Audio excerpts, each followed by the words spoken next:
Praise the lord. యేసుక్రీస్తు నామములో మీ అందరికీ శుభములు తెలియజేస్తూ ఉన్నాను. ఈరోజు మనం ధ్యానం చేసుకోబోతున్న వాక్య భాగం నిర్గమకాండం 3వ అధ్యాయం 4వ వచనం. దేవుడు ఆ పొద నడుము నుండి మోషే మోషే అని అతనిని పిలిచెను. స్తోత్రం దేవా సర్వోన్నతుడా.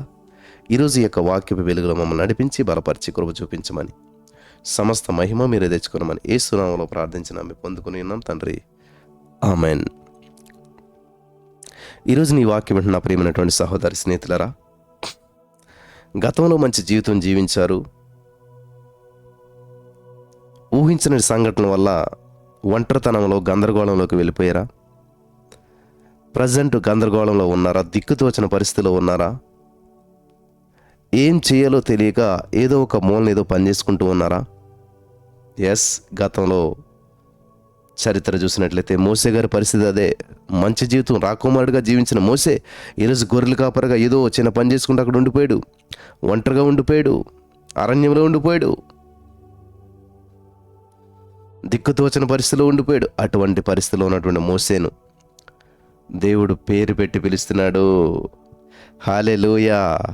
గందరగోళంలో ఉన్నారా? నిన్ను పేరు పెట్టి పిలుస్తున్నటువంటి దేవుడు ఉన్నాడు. ఆశ్చర్యపోకు. దేవుని కలుసుకోవటానికి ఆయన చెంతకు చేర్చు మార్గంలో నడుచుకుంటూ ఆయన ప్రత్యక్షతను చేరుకోబోతున్నటువంటి సమయంలో ఆ పొద నడుము నుండి దేవుడు మోసేని పిలిచాడు. మోసే మోసే అని అతని పేరు పెట్టి పిలిచినటువంటి దేవుడు,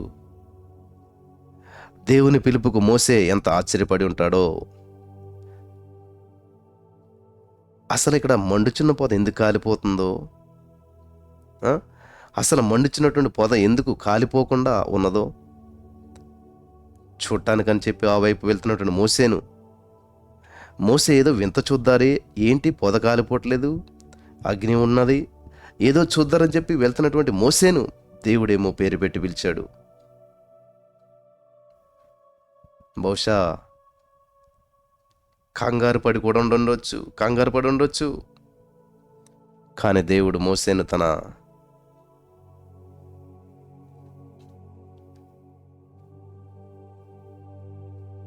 ప్రణాళికను తెలియజేయడానికి, మోసేని పిలుచుకోవడానికి అక్కడికి తనను రప్పించాడని చెప్పి, తన యొక్క దేవుని యొక్క ఉద్దేశాలు నెరవేర్చడానికి సృష్టించబడ్డాడని మోసే ఆ సమయంలో గ్రహించి ఉండడు. ఏదో వింత జరుగుతుంది చూద్దామని వెళ్ళాడు ఆశ్చర్యంగా. కానీ అక్కడికి వెళ్ళేసరికి మోసేని పేరు పెట్టి పిలిచేసరికి ఎంత ఆశ్చర్యం అనిపిస్తుంది. ఆనాడు మోసే ఏదో వింత జరుగుతుందనుకొని చెప్పి దాన్ని చూడటానికి ఆ తట్టు వెళ్ళాడు. మరి ఈనాడు నీవు ఏ విధంగా ఈ మార్గం వైపు చేరుకున్నావు? ఏ విధంగా యేసయ్య దగ్గరికి వచ్చావు? ఏ విధంగా ఈ యొక్క ఉదయకాల సమయంలో వేకుని లేచి దేవుని సన్నిధిలో గడుపుతూ ఉన్నావు? ఏదో నీ సమస్యలు తీరుతాయనా? లేకపోతే నీ ఆశించిన ఉద్యోగమో వివాహమో జరుగుతుందనా? లేకపోతే చిన్నప్పటి నుంచి అలవాటు ప్రకారంగా నామకార్థంగా ఈ జీవ మార్గంలో నడవడానికి వచ్చావా? ఏదో అందరూ చెప్పిన సాక్ష్యాలను బట్టో ఇక్కడ ఉంటే ఏదో నీ జీవితంలో కార్యం జరుగుతుందనా?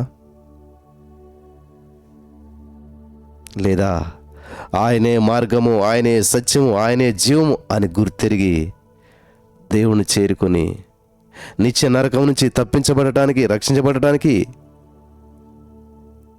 ఈ యేసుక్రీస్తు ప్రభువారు రక్షకుడని నమ్మొచ్చావా? లేక ఏదో అన్ని మార్గాలు ప్రయత్నించాను కదా, ఈ యేసుని కూడా ఒకసారి ప్రయత్నించి చూద్దాం, అన్నీ చేసాం కదా, విఫలమైపోయాం కదా, సరే ఈ ఎర్లీ మార్నింగ్ ప్రేయర్ అంట ఏదో చూద్దాం అని వస్తున్నావో? ఏ విధంగా నువ్వు ఈ యొక్క యేసయ్య మార్గము తట్టు వస్తున్నావో, ఆల్రెడీ వచ్చే ఉన్నావో, కానీ నువ్వు రావడానికి కారణం మాత్రం నీ దేవుని ప్రణాళికే. ఆయన నిన్ను రూపించబడకమునుపే నీ అందు ఒక ప్రత్యేకమైన ప్రణాళిక కలిగి ఉన్నాడు. కేవలం నీ కొరకు ఆయన ఒక ఉన్నతమైన ఉద్దేశం కలిగి ఉన్నాడు, ఎదురు చూస్తూ ఉన్నాడు. ఎందుకని ఈ సమయంలో ఈ మాటలు నీకు తెలియజేస్తున్నాడు? ఈ మాటలు నీకు ఎందుకని తెలియజేయబడుచున్నాయి చూడు. అప్పుడు ఆయనకు నీపై గల తన ఉన్నతమైనటువంటి ఉద్దేశాలను గ్రహించగలుగుతావు.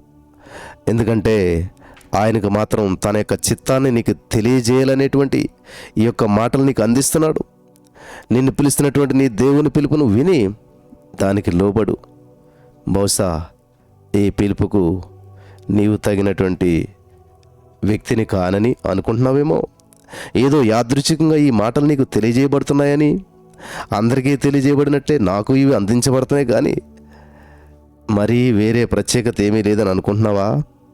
కానీ నీవు వచ్చినటువంటి ఈ మార్గం జీవ మార్గమని, ఈ దేవుడు మాట్లాడే దేవుడని, కేవలం నీ కొరకు ఆయన కలిగి ఉన్న తన ప్రణాళికను నీకు తెలియజేయబట్టానికే ఈ మాటలను, ఈ యొక్క సందర్భాన్ని వాడుకుంటున్నాడని గ్రహించు. ఆయన పిలుపుకు లోబడు. దేవుని ఆరాధించుకుందరు అనుకున్నట్లుగా కేవలం ఆయన నమ్ముకుంటమే చాలని భావించుకో. కేవలం దేవుని నమ్ముకొని ఆయనే రక్షకుడిని సేవించడం ఒక్కటే నీ జీవితానికి అర్థం కాదు. ఆయన పిలుపుకు లోబడు. ఆయన హృదయానుసారంగా జీవించడం కూడా నీ బాధ్యతే. దీనిని గుర్తెరుగు కాలం సమీపమైంది. దీనిని గుర్తెరగకుండా ఇంతకాలం ఆయన యొక్క పిలిచే పిలుపును వినిపించుకోకుండా వృధాగా గడిపేసి సమయం అంతా వృధాగా చేసింది ఇంక చాలు. ఇకనైనా నిన్ను పిలుస్తున్నటువంటి నీ దేవుని పిలుపుని విని అందుకు తగినట్లుగా జీవించు.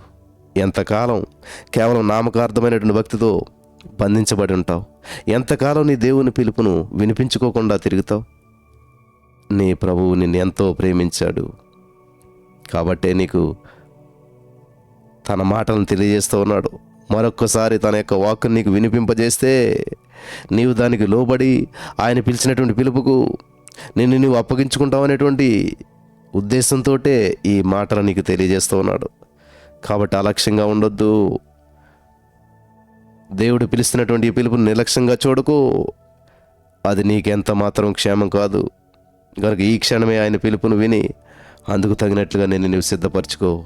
ఈ ఉన్నతమైనటువంటి పిలుపుకు తగినట్లుగా నేను నీవు దేవుని హస్తాలకు అప్పగించుకో.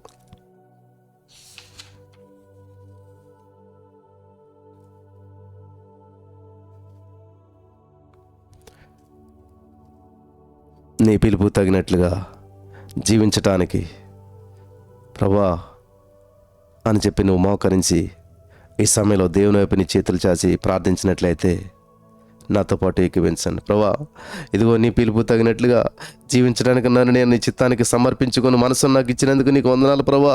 ఇంతకాలం శ్రేష్టమైన నీ పిలుపుని గురించి తలంచుకోకుండా, విలువైన నీ యొక్క ఆలోచనలు గ్రహించుకోకుండా తిరుగుతున్నటువంటి నాయందు జాలిపడి నన్ను ప్రేమించి నాకు తెలియజేసిన నీ యొక్క మాటలను బట్టే నీకు కృతజ్ఞతాస్తుతులు చెల్లిస్తున్నాను దేవా. ప్రభా, నీ పిలుపుని విని గ్రహించుకునేటువంటి భాగ్యాన్ని నాకు ఇచ్చావు. Thank you Jesus. నీవు పిలుస్తున్నటువంటి నీ పిలుపునకు తగినటువంటి జీవితమును జీవించేటువంటి ఆ గొప్ప ధన్యత నాకు దయచేసినందుకు నీకు మహిమ చెల్లిస్తున్నాం.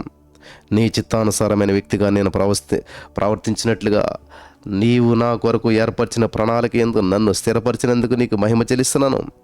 నీ ఆత్మతో నన్ను నింపినందుకు వందనాలు దేవా. నీ జ్ఞానమును శక్తిని నాకు అందించి నీ పనిలో నన్ను బహుగా వాడుకుంటున్నందుకు నీకే మహిమ చెల్లిస్తున్నాం తండ్రి. Thank you Jesus.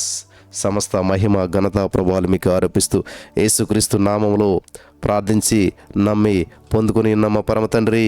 ఆమేన్.